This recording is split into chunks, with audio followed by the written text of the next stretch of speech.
1절 보시면 사울이 그의 아들 요나단과 그의 모든 신하에게 다윗을 죽이라 말하였더니 사울의 아들 요나단이 다윗을 심히 좋아하므로. 여러분 어제 묵상해 보시면 사울 왕은 그 부분을 거의 다루지 못하고 지나왔지만 큰딸 메랍 그리고 둘째 딸 미갈까지 결혼이라는 수단까지 동원해서 어떻게 하든 할 수만 있으면 어떤 방법으로든 다윗을 죽이려고 하는 온갖 방법을 사울 왕이 다 썼습니다. 그렇죠? 아주 백성들이 알지 못하게 은밀하게 어떤 계기들을 만들어서 그냥 자연스럽게 다윗이 죽는 것처럼 그렇게 꾸며서 다윗을 죽이려고 하는 시도들이 전부 다 실패했었습니다. 그렇죠? 그래서 오늘 말씀에는 보면 이제는 그냥 노골적으로 드러내놓고 신하들 앞에서 또 아들 요나단 앞에서 다윗을 죽여라 이렇게 말하는 거죠. 여러분 이런 부분들 안에서도 보면 우리를 하나님의 은혜 안에서 밀어내려고 하는 그는 사단의 시도 또는 세상의 시도 또 사람들의 시도는 항상 있고 또 끝이 없다라고 하는 것을 알 수 있습니다. 그래서 항상 우리가 깨어있고 살아있는 것들이 얼마나 중요하고 또 말씀 안에 붙들려 있는 것들이 얼마나 중요하냐면 이런 우리를 죽이려고 하는 시도들이 끝도 없이 우리 가운데 연이어 일어나기 때문에 항상 그 부분에 대한 살아있음 깨어있음이 너무 중요하다라고 하는 거죠. 그러니 여러분 가만가만히 참 선물 같은 거라고 생각해요. 가만 오늘 말씀이 뭐라고 하셨지? 2시간마다 알람이 울릴 때마다 아침에 묵상한 내용을 쳐다보고 다시 말씀을 상기하고 곱씹어서 그래서 오늘 주신 말씀대로 다시 한번 나 자신을 추스리고 나아가는 것들은 이런저런 모든 사단의 시도와 또 도전들을 무력화시킬 수 있는 하나님 주시는 놀라운 방편이 될 수 있다라고 하는 것을 깨달을 수 있습니다. 2절을 보십시오. 그가 다윗에게 말하여 이르되 내 아버지 사울이 너를 죽이기를 꾀하시느니라. 그러므로 이제 청하노니 아침에 조심하여 은밀한 곳에 숨어 있으라. 여러분 내가 나를 보지 못하는 거 정말 큰 병이지요. 보통 병이 아니라고 생각해요. 내가 나를 보지 못하는 거. 여러분 매일 거울을 보시지 하루에도 몇 번 보지 않으시나요? 근데 거울을 보고 내 얼굴은 볼 줄 몰라도 내 옷매와 그죠? 옷의 맵시는 볼 수 있는지 몰라도 나를 보지 못한다 라고 하는 거. 말씀에 비춰 나를 보지 않으면 어떻게 내가 보이겠어요? 정말 시시때때로 우리에게 분수령적인 회개가 필요한데 말씀 아니고서는 분수령적인 회개가 있을 수가 없잖아요. 말씀이라는 그 거울 앞에 나를 비추어서 내가 이런 사람이구나 라는 걸 볼 수 있어야 되는데 이게 객관화되지가 않잖아요. 나를 보지 못하는 것도 큰 병이고 또한 내가 사랑하는 사람, 내가 아끼는 사람이 객관화되지 않는 것도 작지 않은 병입니다. 그래서 이상하게 자기의 자녀들에 대하여 객관화가 되지 않죠. 자기 남편에 대하여 아내에 대해서도 객관화가 되지 않는 경우가 되게 많이 있어요. 왜냐하면 자기가 아끼는 사람이기 때문에 항상 그냥 넘어가는 거죠. 쑥 넘어가는 거죠. 말씀이라고 하는 명백한 딱 기준이 서 있지 않으면 성령이 주시는 하나의 마음들이 내 안에 없으면 이 객관화되기가 너무 어려운 거예요. 그래서 누구가 봐도 잘못한 것임에도 불구하고 그냥 내 괜찮으면 다 괜찮은 거예요. 그러니 여러분 참 큰 은혜는 내가 객관화되어지는 거예요. 말씀에 비추어서 야 내가 참 이게 부족하고 이런 허물이 있는 사람이구나. 그리고 목장 안에서 야 요즘 내 재패는 이거예요. 전 참 병든 열심이 요즘 많고 다 제 재패잖아요. 그래서는 참 인전 중독 곱하기 10배는 되는 평판 중독에 아주 중독되어 있는 사람인 것 같고요. 그러면 내 죄가 드러나서 나를 객관화시킬 때 뭐가 힘을 잃어요? 죄가 힘을 잃어요. 말씀으로 통해서 나가 보여서 내 죄들이 인정되고 고백되어지면 죄가 무력화되어져요. 죄가 힘을 쓸 수가 없어요. 자기가 노출되고 드러나게 되어지게 되면 아무 힘을 쓸 수 없죠. 그래서 자꾸 사단은 어떻게 우리의 죄를 숨기게 만들죠. 아주 포장하고 위장하고 변장하고 위선을 떨게 만들어서 나의 죄들이 드러나지 않게끔 하는 것이 어떤 방법으로든. 그러면 이제 우리 안에서 죄가 힘을 얻어서 우리를 주장하는 거죠. 그래서 여러분, 이 요나단은 그렇잖아요. 아버지가 객가나가 되잖아요. 그리고 다윗이 객가나가 되잖아요. 그래서 요나단이 성경에 나와 있는 기록으로만 보면 다윗보다 요나단이, 그죠? 훨씬 더 요나단 스스로 볼 때 자기도 객가나가 되어지고 다윗도 객가나가 되어지고 아버지 사울도 객가나가 되어지는 거예요. 그러니 하나님의 뜻이 무엇인지 분별이 되는 거예요. 내가 객가나가 되지 않잖아요. 분별이 잘 안 돼요. 구별이 안 돼요. 항상 어느 쪽으로 기울어지죠. 항상 그 사람보다는 내가 잘한 것 같고. 근데 말씀의 기준으로 놓고 보면 아버지가 잘못하는 게 눈에 너무 잘 보이는 거예요. 그래서 객가나가 되지 않으면 틀린 것을 틀렸다고 보지 못하죠. 그리고 틀린 것을 틀렸다고 말하지도 못합니다. 내가 넘어서기 어려운 혈연, 지연, 학연, 그런 인간적인 건들이 무엇인지 잘 생각하셔야 되죠. 오늘 묵상집을 넘겨보시면 첫 번째 적용 질문이 그걸로 되어져 있습니다. 여러분, 말씀의 눈으로 보는 객관적인 시선과 판단이 너무 필요하다라고 하는 것이니, 여러분, 이것은 사람의 마음으로 잘 되어지는 게 아니라 하나님 은혜 가운데 잘 서 있어야 될 부분이죠. 자, 3절 보십시오. 내가 나가서 내가 있는 돌에서 내 아버지 곁에 서서 내 일을 내 아버지와 말하다가 무엇을 보면 내게 알려주리라 하고. 여러분, 요나단 앞에서 말하고 신하들 앞에서 말했기에 여러분, 누구도 다 알고 있었겠어요? 다윗도 이 사실을 다 들었겠죠. 그렇죠? 그리고 이제 언제 사울왕이 또는 사울왕의 신하들이 충성심으로 다윗을 죽일지 알 수가 없는 거예요. 근데 그때 요나단이 다윗을 불러서 내가 아버지하고 독대할 일이 있다. 그리고 아버지한테 내가 직언을 할 생각이다. 참 직언하기가 어렵잖아요, 그죠? 그리고 직언하는 사람을 옆에 두지도 않고 들으려고 하지도 않잖아요, 그죠? 그러니 내가 여차여차히 말해보고 아버지의 심중이 어떠한지를 안전 후에 내게 말해주겠다라고 하는 거죠. 여러분, 다시 사무엘상을 이렇게 요나단이 나오는 장면을 보면서 저는 요나단이 참 궁금합니다. 요나단이라는 인물이 원래 좋아했지만 참 궁금합니다. 요나단의 스승은 누굴까? 무슨 교육을 어떻게 받고 자랐을까? 무엇을 보고 자랐고 어떤 걸 경험했을까? 요나단은 무슨 책을 읽었을까? 몇 시에 일어나고 몇 시에 잤을까? 그의 타임테이블도 너무 궁금한 거예요. 삶의 패턴이 어떤지, 라이프 스타일이 어떤지. 요나단 말씀 묵상을 했을까? 요나단은 하루에 기도를 몇 시간 했을까? 요나단은 하나님 앞에 어떻게 머물렀고 하나님과 어떻게 교제했을까? 왜냐하면 어떻게 요나단 같은 사람이 될 수 있을까 싶기 때문에 그런 거예요. 요나단은 어떻게 이런 삶이 가능했을까라고 하는 거죠. 요나단은 어떻게 이렇게 하나님의 섭리와 하나님의 뜻 앞에 순복할 줄 아는 사람이었을까? 어떻게 이런 사람이 되었을까? 여러분, 요나단 주변에 틀림없이 그런 사람들 있지 않았을까요? 요나단, 드디어 찬스가 왔다. 이번 기회 놓치면 끝이다. 얼마나 자연스럽니? 아버지 사울 왕이 다윗을 죽이겠다고 아주 이제 노골적으로 드러내놓고 말했으니까 못 이기는 척하고, 그냥 사람들 앞에서는 이래서는 안 된다고 막 그렇게 말하면서 뒤로는 다윗을 잘 유인해서 아버지 사울 왕에게 넘겨주자. 야, 네 아버지 욕은 해도 네 욕은 아무도 하지 않을 거야. 그냥 못 이기는 척 슬그머니 다윗을 아버지 사울 왕에게 넘기고 너의 왕자의 자리를 지키자.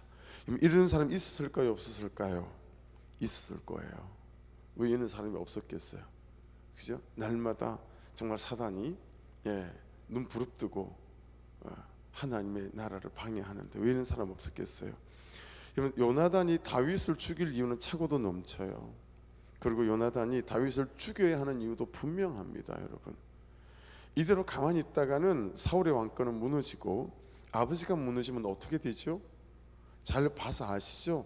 반정 쿠데타의 위험이 있는 전 정권의 가솔과 주변 사람들은 전부 숙청당합니다. 그렇죠?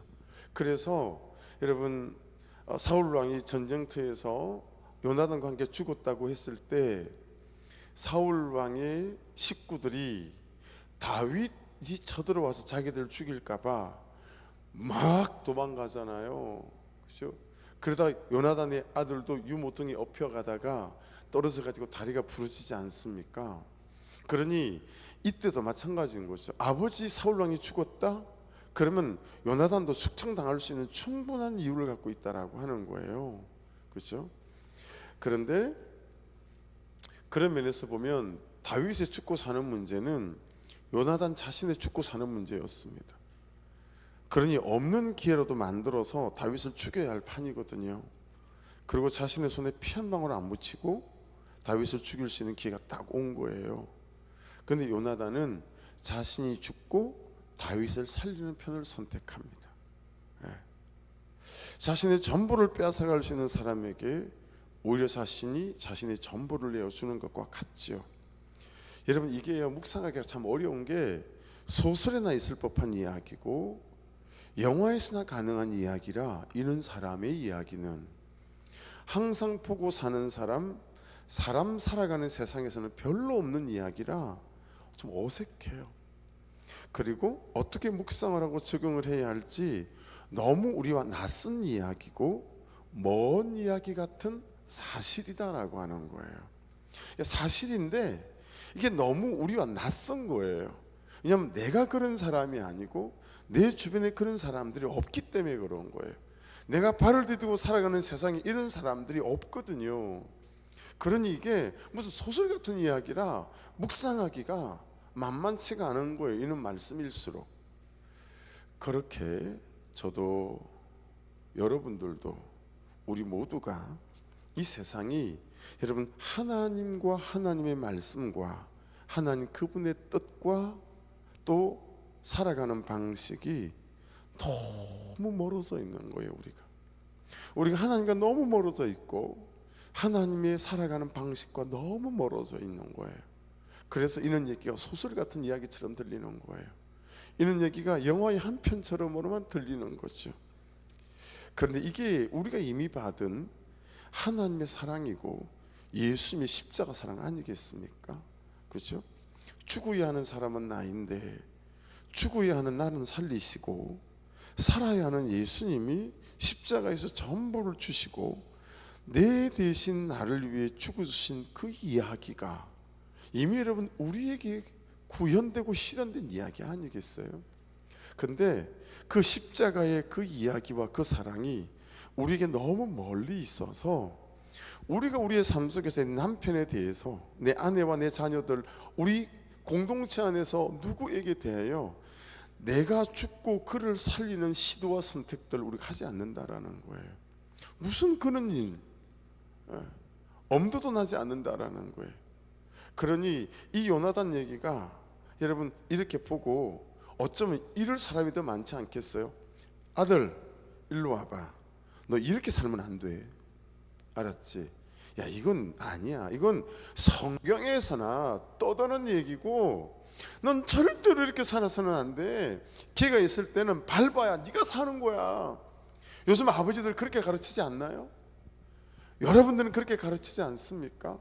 가르치지 못하더라도 엉거니 내 아들과 내 딸들은 그런 식으로 살아 주었으면 하는 그런 생각하지 않으세요? 이 장면을 놓고 내 아들과 내 딸을 불러 내 자신을 불러 앉혀놓고 봐봐 너도 이렇게 살아야 되는 거야. 네가 죽고 그를 살리는 선택을 하는 거야. 그게 십자가에서 우리 예수가 하신 선택이기에 너 또한 그래야 되는 거야. 이렇게 가르칠 수 있어요 우리가? 그리고 나 자신에게 이렇게 나를 설득시킬 수 있어요? 기훈아 너 이 다음에 이런 일이 생기면 요나단처럼 네가 죽고 그를 살리는 선택을 해야 된다. 이렇게 나를 설득시킬 수 있냐고요. 여러분 자신을 그렇게 설득시킬 수 있고 못 살아도 마음으로라도 주님 기도의 제목이라도 저 또한 이런 삶으로 초대받게 도와주십시오. 이게 되냐고요. 이게 이 소설 같은 얘기고 드라마 같은 얘기 아니에요. 근데 이것이 성경적 요구고, 우리 주님이, 우리 하나님이 이렇게 사셨고, 그 사랑 때문에 오늘 우리가 예수 믿고 이 영원히 사는 생명의 주인공이 되지 않았겠어요, 그죠? 그래서 남은 삶은 여벌이라고 생각하고, 남은 삶은 나를 위해서 사는 삶이 아니라 여벌이라고 생각하고, 영원한 생명책에 요한계시록 20장 11절 이하에 기록되어 있는 것처럼 남은 내 삶은 하나님의 여벌이에요. 네. 내가 죽고 그를 살리는 선택을 하겠어요? 라고 살아갈 때 우리를 통하여 하나님 그분의 영혼 살리는 역사, 사람 살리고 세우는 역사가 나타나지 않겠는가?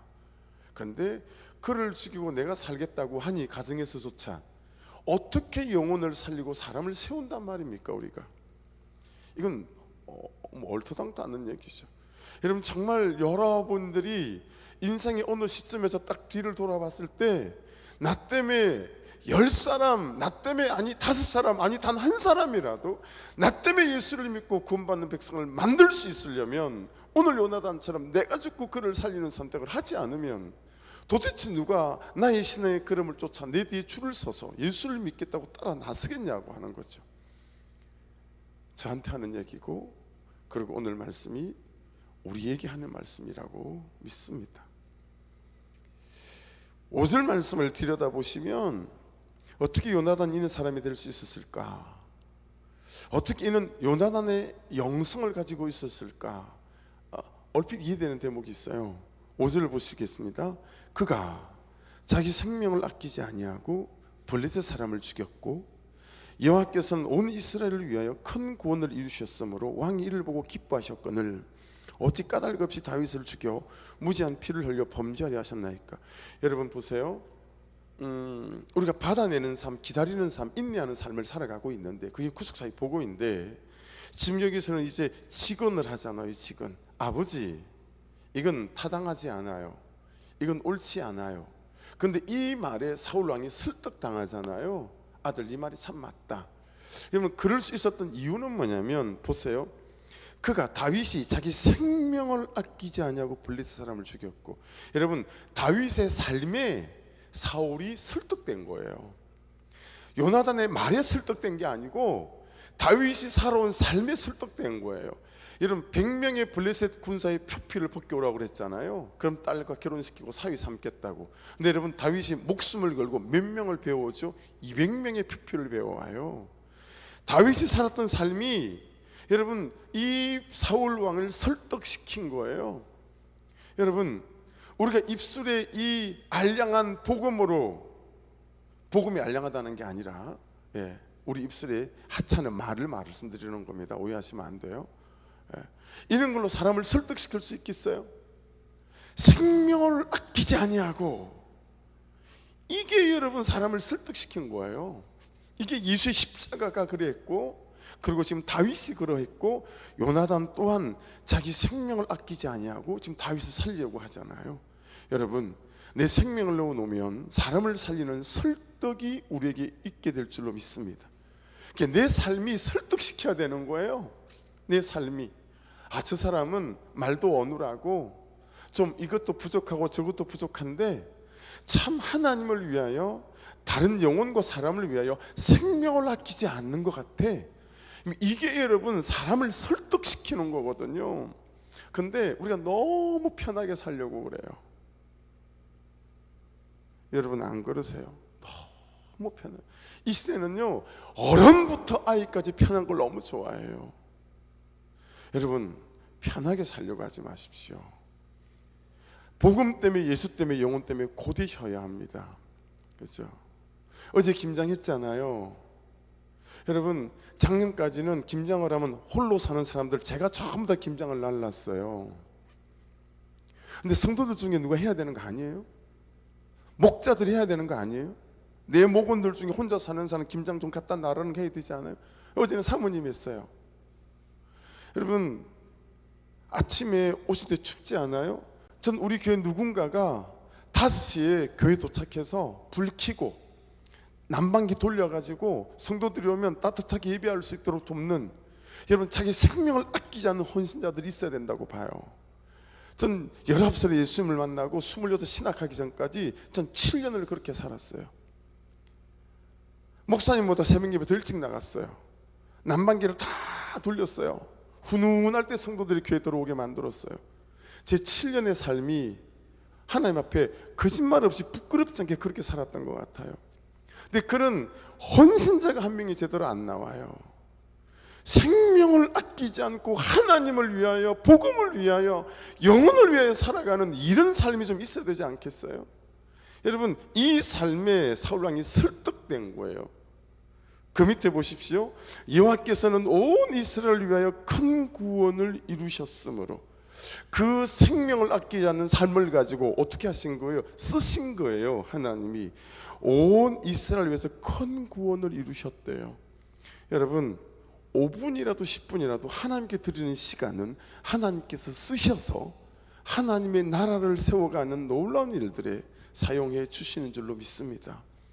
여러분의 가정에 돌아가셔서 생명을 아끼지 마십시오. 남편을 위하여 생명을 아끼지 않는 아내, 아내를 위하여 생명을 아끼지 않는 남편, 자녀들을 위하여 생명을 아끼지 않는 부모님, 부모님을 위하여 생명을 아끼지 않는 자녀, 그럼 우리의 삶에 설득되어져서 그들이 복음 앞에 무릎 꿇는 역사가 나타나게 될 줄로 믿습니다.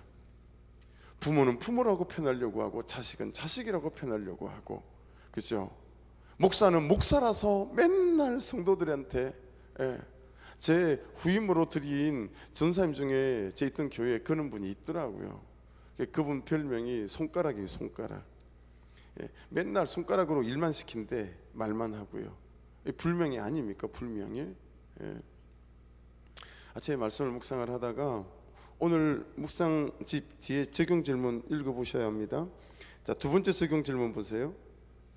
내가 구원을 위해 칭찬해야 될 사람과 직언해야 될 사람은 누구입니까? 내가 귀 기울여 들어야 할 직언은 무엇입니까? 세 번째 적용 질문. 요즘 내가 변덕을 부르는 일은 없습니까? 하나님 나라를 위해 내가 화해해야 할 사람, 화해시켜야 될 사람은 누구입니까? 오늘 하루를 살아가면서 내가 죽고 그를 살려야 할 사람은 누구일지, 여러분, 내가 정말 생명을 아끼지 말아야 될 사람은 누구일지 한번 좀 저도 여러분도 적용해 봤으면 좋겠어요. 말씀 묵상하다가 끝에 그냥 이 찬양이 생각이 나서, 이제는 내가 없고 오직 예수님만, 내 안에 살아계신 오직 예수님만, 찬양하며 살리라, 예배하며 살리라, 내 안에 계시는 오직 예수님만. 할렐루야. 내가 할 수 없는 일이고 여러분이 할 수 없는 일이죠.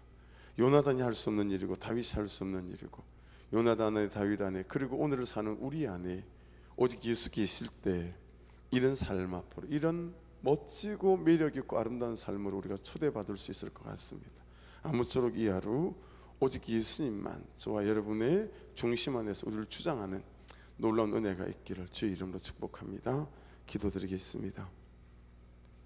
우리 말씀 붙잡고 기도하시고, 어제 또 김장에 애쓰고 수고해 주셔서 너무 감사하고, 구성전 매매되어 있는 일을 정말 간절히 기도해 주시고요.